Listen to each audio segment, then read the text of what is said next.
प्रश्न केलं, तुम्ही गाडी चालवताना ऑटो चालवता तुम्ही चालवता, फार प्रश्न केलं बरं का. आणि तो म्हणला हो, माझ्याकडून गेल्या 25 वर्षामध्ये एकही अपघात घडला नाही, एक सुद्धा अपघात घडला नाही. फार प्रश्न केलं आणि नंतर म्हणलं की अपघात घडला नाही, पण एकदा गाडीचा ब्रेक फेल झाला तेव्हा जाऊन तरी कोसळलो होतो. ते म्हणलं चल बाजूला, तुझं काम इथं नाही, अजिबात तुझं इथं काम नाही. दुसऱ्याला बोलवलं पुढं, दुसरा आला, त्याला पण जसं त्याला प्रश्न विचारलं तसं त्याला बी प्रश्न विचारलं. आणि मग शेवटी तो म्हणला हा माझ्याकडून अपघात घडला नाही, पण एकदा पूर्ण येणार ते टाकून आलतो, त्यामुळे ती कोलमडत कोलमडत माझ्या समोर आलतं, नाही तर माझ्याकडनं अपघात घडला नाही. तो म्हणला तुम्ही बी बाजूला, तुमचं इथं काम नाही. मग तिसऱ्या व्यक्तीला समोर बोलवलं आणि समोर बोलवल्यानंतर विचारलं तुमच्याकडून गेल्या 25 वर्षामध्ये एकही अपघात घडला नाही? तो म्हणला हो, माझ्याकडून गेल्या 25 वर्षामध्ये एकही अपघात घडला नाही. तो म्हणला अशी कधी तुम्ही गाडी चालवता?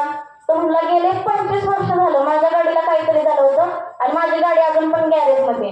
म्हणजे गाडी गॅरेजच्या बाहेर काढली नाही, मग अपघात कुठं होते? म्हणजे गाडी गॅरेजच्या बाहेर आली नाही म्हणजे अपघात होणार नाही, पण गाडी गॅरेजच्या बाहेर आली नाही म्हणजे ज्या ठिकाणी जायचंय त्या ठिकाणी आपण पोहोचू शकाल का?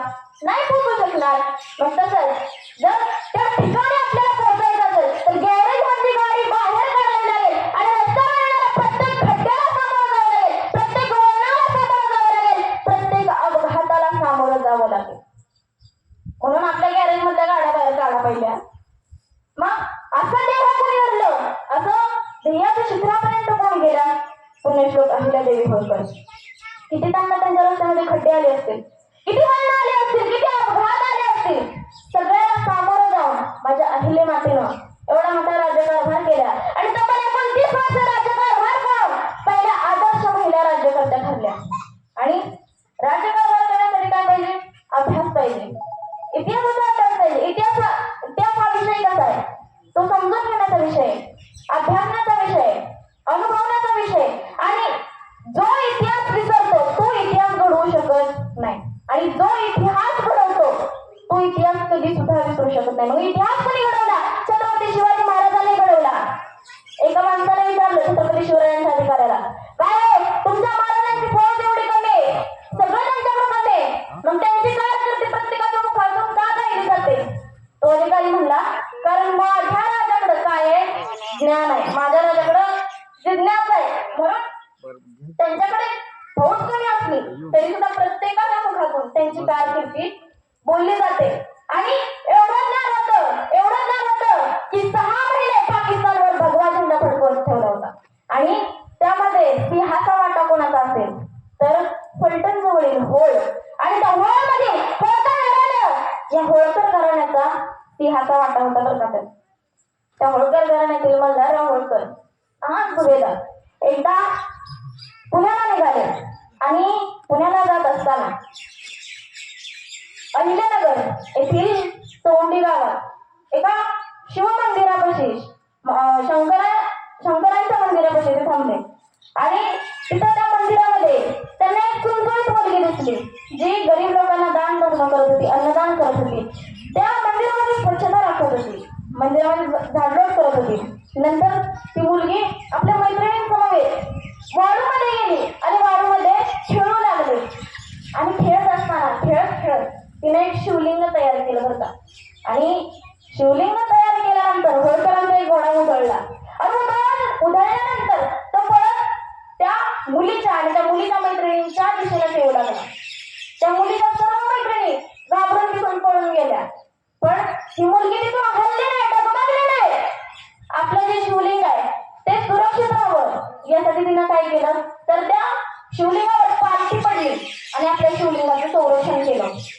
मग तेव्हा मल्हाररावांच्या मनामध्ये विचार आला की जी मुलगी एका वाळूचं बनवलेलं शिवलिंग स्वतः बनवलंय म्हणून त्याचं एवढं संरक्षण करू शकते, मग ती स्वतःचा राज्यकारभार किती चोखपणे सांभाळू शकते. मग आपल्या मुलासाठी या मुलीशिवाय दुसरी कुठली मुलगी चांगली होऊच शकत नाही असं त्यांनी विचार केला.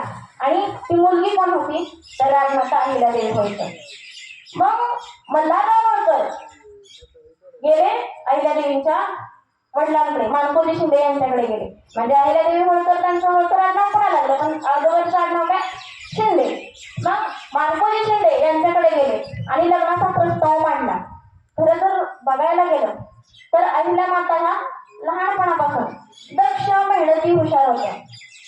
हुशार व्यक्तिमत्व. आणि त्यांना म्हणजे त्या काळात कसं होतं तर महिलांना कसं होतं चूल आणि मूल एवढ्याच गोष्टी. मग लिहायला कसं शिकायचं, वाचायला कसं शिकायचं. पण त्यांच्या ज्या आई होत्या सुशीलाबाई त्यांना लिहायला वाचायला होत होतं. आणि त्यांच्यामुळं अहिल्यादेवी सुद्धा लिहायला वाचायला शिकल्या.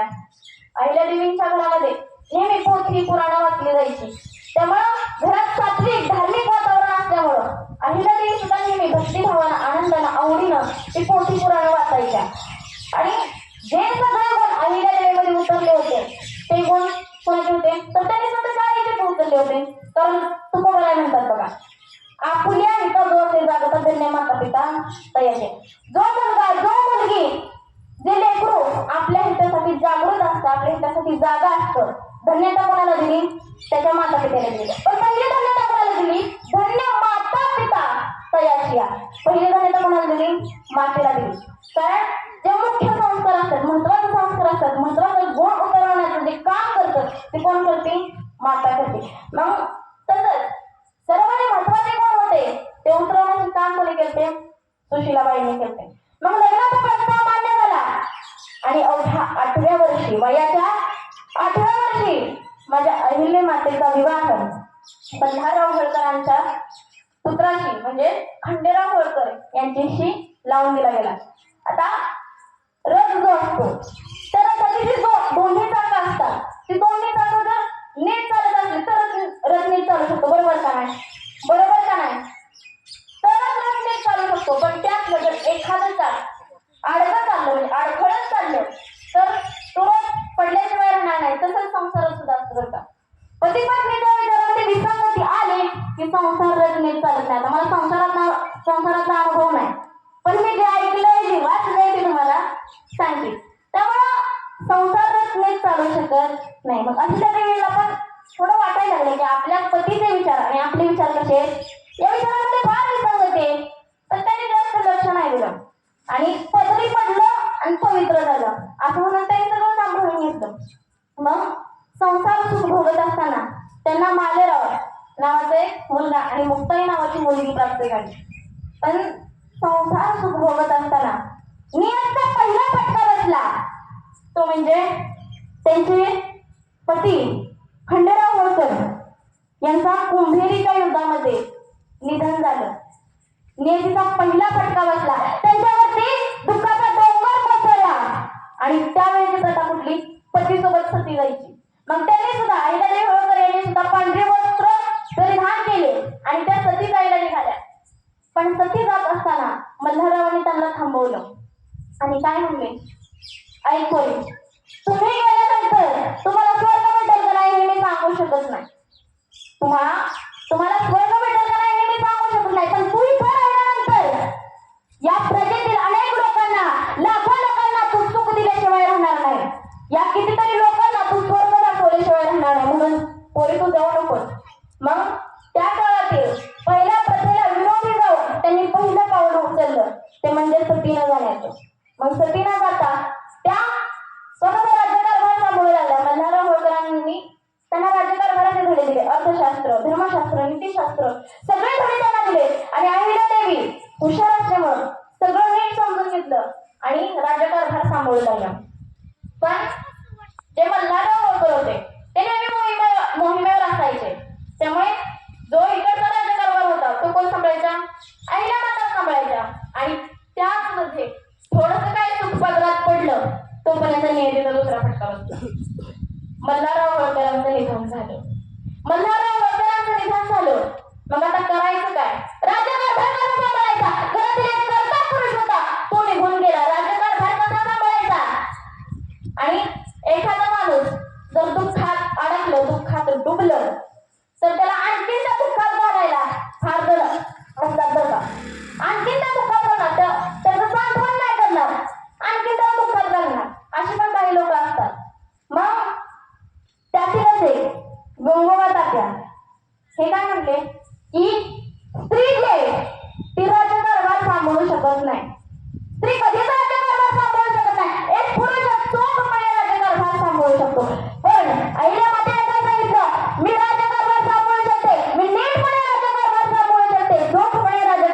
सांभाळू शकते हे माझ्या अहिल्या मातेने सांगितलं.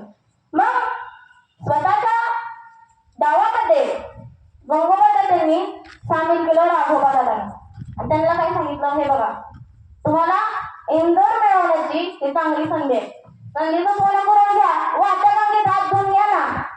सांगितलं. मग जे राघोबा दादा होते ते अहिल्या देवीशी युद्ध करायला निघाले आणि युद्ध करायला जात असताना हा जो सगळा त्यांचा डाव आहे तो तुकोजी होळकरांना कळला आणि मग तुकोजी होळकरांनी अहिल्यादेवी होळकर यांना त्याची चेतावणी दिली.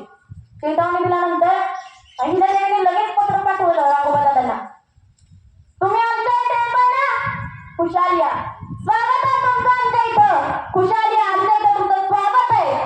पण ऐका, या नारीला जर तुम्ही आपल्या समोर येत असाल ना तर ही आपल्या नारी त्या रणांगणाच्या मैदानात हत्तीच्या पायाला बांधून तुमचा तबला वाजवल्याशिवाय राहणार नाही. येत आहे ना, खुशाल या.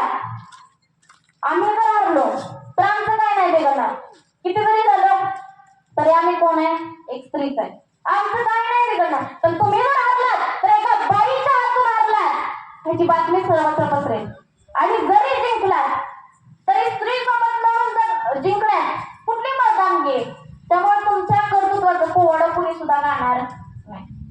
मग राघोबादांना हे पत्र मिळतात. त्यांनी काय सांगितलं, नाही बाई तुझ्यासोबत युद्ध करायला कशाला येऊ मी तर तुला सांत्वन करायला येतोय, तुला दुःखातून बाहेर काढायला येतोय. आईला माता म्हणाले, येत आहे ना, खुशाल या. अरे स्वागत आहे तुमचं आमच्या राज्यामध्ये, ही ताकद आहे माझ्या अहिल्या देवीच्या शब्दामध्ये, हे कारकीर्द आहे माझ्या अहिल्या मातेची.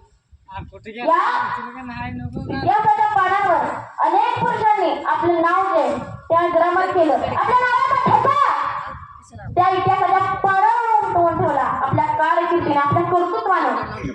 आणि जसं त्या इतिहासाच्या पानांमध्ये काही पुरुषांनी स्वतःचं नाव अजरामर केलं, तसंच काही स्त्रियांनी सुद्धा आपलं नाव या इतिहासाच्या पानांवरती कोरून ठेवलं.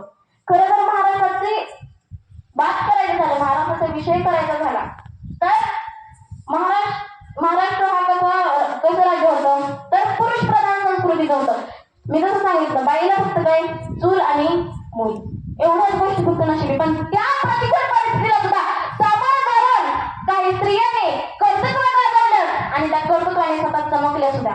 मराठी साहित्यातील शिवछत्रपतींच्या आई मासाहेब जिजाऊ, छत्रपती शिवाजी राजांच्या सुना येसुबाई, ताराराणी, महाराणी झाशीच्या राणी कितीतरी महिला ज्या इतिहासाच्या पानावर आज या अजरामर आहेत. आणि त्यातीलच एक महिला म्हणजे राजमाता, राष्ट्रमाता पुण्यश्लोक अहिल्यादेवी होळकर यांनी सुद्धा स्वतःचं नाव या इतिहासाच्या पानांवर अजरामर केलं. पुढे आयुष्य निघत चाललं आणि आयुष्याची संध्याकाळ झाल्यानंतर नाथवंडांना अंगा खांद्यावर खेळण्याचं तो योग असतो, तो पर्व असतो.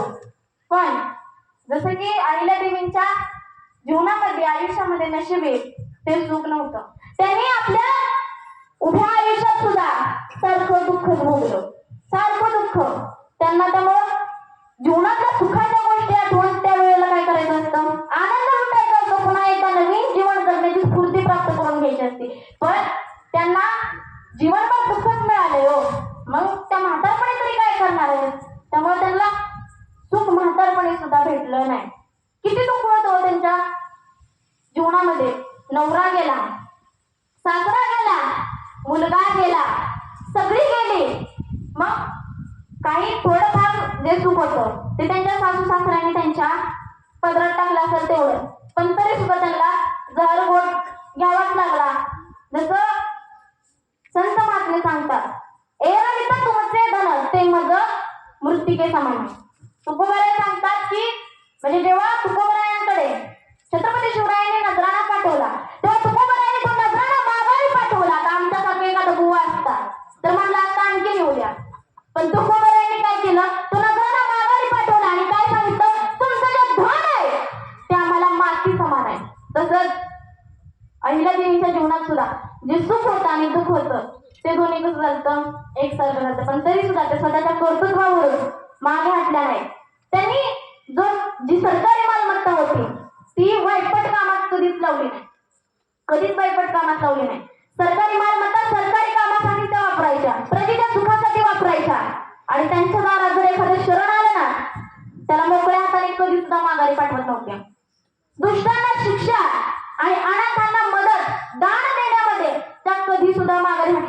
हे कर्तृत्व होतं माझ्या अहिल्या मातेची, ही कारकिर्दी होती माझ्या अहिल्या मातेची.